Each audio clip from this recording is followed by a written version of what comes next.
Israel Palestine war के बीच एक नाम जो चारों तरफ सुनाई दे रहा है, हिजबुल्लाह। आखिर क्या है ये हिजबुल्लाह और क्यों ये इतना ट्रेंडिंग पे चल रहा है। ईरान फॉरेन मिनिस्टर हिजबुल्लाह का नाम लेते हुए इजराइल को धमकी देते हैं कि अगर हिजबुल्लाह इस वॉर में एंटर हुआ तो इजराइल के लिए ये एक बहुत बड़ा भूकंप होगा। अमेरिका, ब्रिटेन और इजराइल हिजबुल्लाह को लेकर अलर्ट मोड पे है। हिजबुल्लाह के लीडर हसन नसरुल्लाह का कहना है कि उनके पास 1 लाख ट्रेंड फाइटर्स हैं और एस्टिमेट के मुताबिक उनके पास 1.5 लाख रॉकेट्स हैं और हिजबुल्लाह इजराइल को अपना सबसे बड़ा दुश्मन मानता है। हिजबुल्लाह के पास एक मिसाइल है जिसका नाम फतह है, जिसकी रेंज में पूरा इजराइल आता है। वो चाहें तो कभी भी इजराइल पर हमला कर सकते हैं, जिस वजह से अभी के वक्त इजराइल को सबसे बड़ा खतरा हिजबुल्लाह से है। अब ये सवाल खड़ा होता है कि हिजबुल्लाह है क्या, वो कब और कैसे बना, आखिर कैसे हिजबुल्लाह मिडिल ईस्ट का सबसे स्ट्रॉन्ग ग्रुप बना, जानेंगे आज की इस वीडियो में। इजराइल पैलेस्टीन के बॉर्डर्स को देखा जाए तो ये अपना बॉर्डर शेयर करते हैं इजिप्ट, सीरिया, जॉर्डन और लेबनान। हिजबुल्लाह लेबनान में है। हिजबुल्लाह का मतलब होता है अल्लाह की पार्टी। हिजबुल्लाह एक शिया मुस्लिम ग्रुप है और इसको सीरिया और ईरान का खुला सपोर्ट है। हिजबुल्लाह के 2 विंग हैं, एक पॉलिटिकल पार्टी है और दूसरा मिलिट्री विंग है। Countries like USA, UK, Germany Hezbollah को एक टेररिस्ट ऑर्गेनाइजेशन मानते हैं। 1948 में होती है फर्स्ट अरब इजरायली वॉर। इस वॉर के बाद इजराइल पैलेस्टीन का बहुत सा एरिया ऑक्यूपाई कर लेता है, जिस वजह से लाखों पैलेस्टीनियंस को रेफ्यूजी बनना पड़ता है अरब कंट्रीज में like Egypt, Syria, Jordan and Lebanon. इसकी बात हमने पिछली वीडियो में की थी, आप बेटर कॉन्टेक्स्ट के लिए उस वीडियो को देख सकते हो। सबसे ज़्यादा पैलेस्टीनियंस जॉर्डन में जाकर रहने लगते हैं। पैलेस्टीनियंस अपना घर वापस चाहते थे, जिस वजह से 1964 में फॉर्मेशन होती है पैलेस्टीनियंस लिबरेशन ऑर्गेनाइजेशन PLO की। उस वक्त PLO का एम था पैलेस्टीनियंस को उनके राइट्स, उनकी ज़मीन उनको वापस दिलवाना, जिस वजह से वो जॉर्डन से इजराइल पर बहुत से हमले करते हैं। उस वक्त PLO का हेडक्वार्टर जॉर्डन में हुआ करता था और वो बहुत तेज़ी से स्ट्रॉन्ग होते जा रहे थे। इस वजह से वहाँ के उस टाइम के जो जॉर्डन के किंग थे हुसैन, उनको खतरा होने लगा कि अगर PLO इसी तरह स्ट्रॉन्ग होता रहा तो उनकी सत्ता को खतरा हो सकता है। और इसी खतरे को देखते हुए सितंबर 1970 में जॉर्डन की गवर्नमेंट और PLO के बीच फाइट हो जाती है और पैलेस्टीनियंस को जॉर्डन से निकाल दिया जाता है।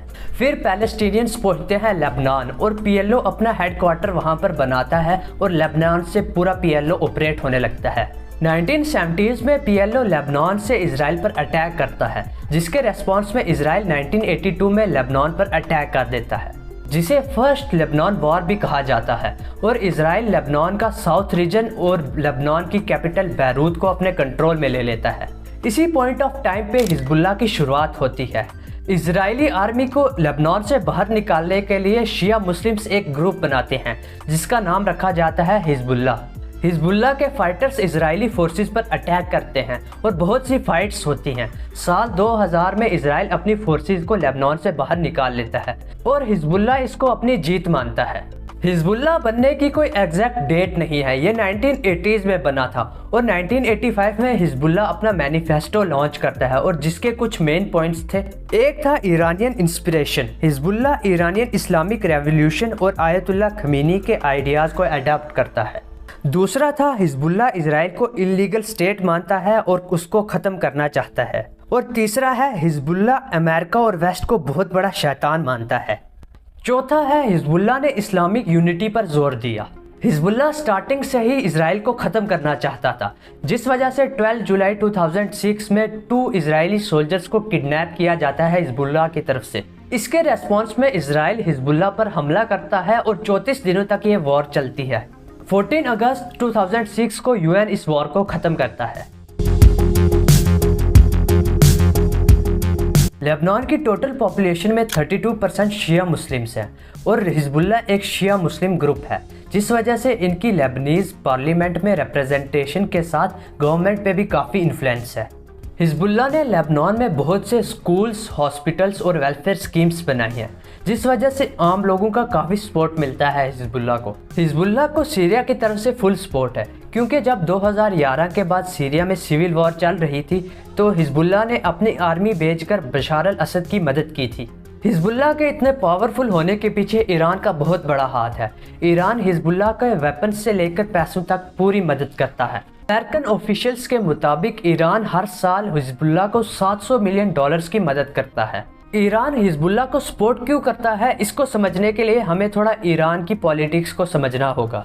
1979 तक ईरान में मोहम्मद रिजा शाह का रूल हुआ करता था, जो कि एक पपेट लीडर था वेस्टर्न कंट्रीज का। उस टाइम पे आयतुल्लाह रूहुल्लाह खुमैनी का नाम निकलकर सामने आता है, जो कि एक रिलीजियस और पॉलिटिकल लीडर थे। 1979 में ईरानियन इस्लामिक रेवोल्यूशन के बाद खुमैनी ईरान के सुप्रीम लीडर बनते हैं और वेस्ट को लेकर स्टार्टिंग से ही उनका स्टैंड ये था कि अमेरिका सबसे बड़ा शैतान है और उसके बाद इजराइल।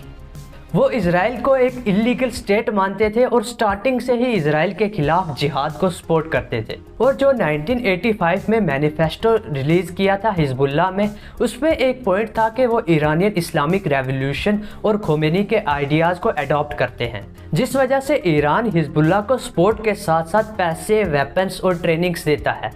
और अभी के वक्त हिजबुल्लाह मिडिल ईस्ट का सबसे बड़ा ग्रुप बनकर इजराइल के लिए एक चैलेंज बन चुका है। फिर भी इजराइल के सामने हिजबुल्लाह अभी काफ़ी कमज़ोर है, मगर हमास के कंपैरिजन में हिजबुल्लाह काफ़ी स्ट्रॉन्ग है।